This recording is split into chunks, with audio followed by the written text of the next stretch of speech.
Hello friends, UPSC से लेकर सारे के सारे स्टेट सिविल सर्विसेज के अंदर करंट अफेयर्स एक बहुत ही इंपॉर्टेंट टॉपिक रहता है, that is important ranks, reports and indexes.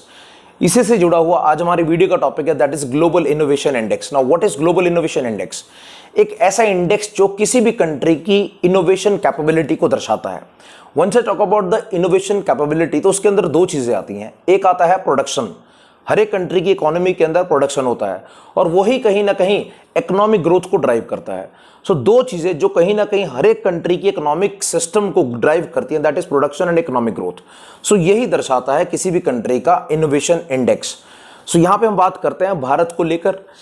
इस रैंक के अंदर भारत का जो अभी लेटेस्ट 2023 का ग्लोबल इनोवेशन इंडेक्स है, उसके अंदर भारत का रैंक आया 40th। I am very right on this point, the ranking is 40th out of total 132 countries.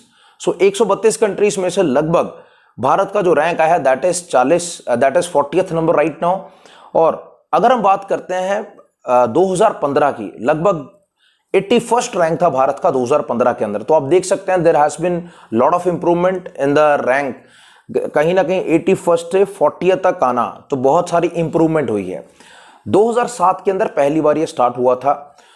और अगर हम इसके इंट्रोडक्शन की बात करते हैं, Soumitra Dutta who was the head of INSEAD, एक ऐसा बिजनेस ऑर्गेनाइजेशन को लेकर एक ऐसा डिपार्टमेंट है, that is INSEAD department, that was part and parcel of the Oxford university of England.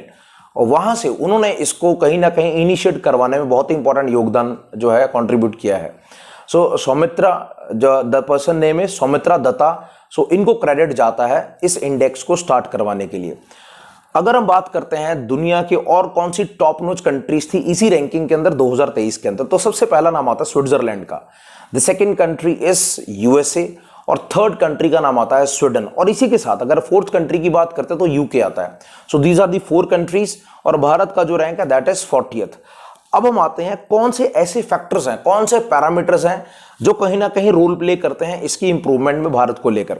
तो सबसे पहला आता है नॉलेज कैपिटल। जब मैं बात करता हूं नॉलेज कैपिटल की, तो उसके अंदर सबसे इंपॉर्टेंट कंसेप्ट आता है किसी भी कंट्री के अंदर जो वर्क एनवायरनमेंट है उसके अंदर पब्लिक ऑर्गेनाइजेशन और प्राइवेट ऑर्गेनाइजेशन दोनों रोल प्ले करती हैं।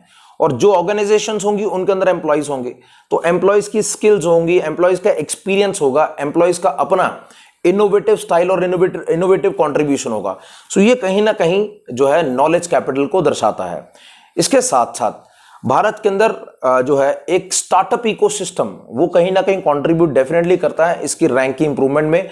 बिकॉज अगर हम लास्ट 8 से 10 साल को देखते हैं, there was a government scheme also, Startup and Stand Up India, which was launched by Prime Minister Modi। तो उसने कहीं ना कहीं भारत की इस रैंकिंग के अंदर जो है कहीं ना कहीं कंट्रीब्यूट डेफिनेटली किया है। सो ये तो हो गए वो फैक्टर जो आपको जरूर पता होना चाहिए, कहीं ना कहीं इन्होंने इंप्रूव करने में हेल्प किया है।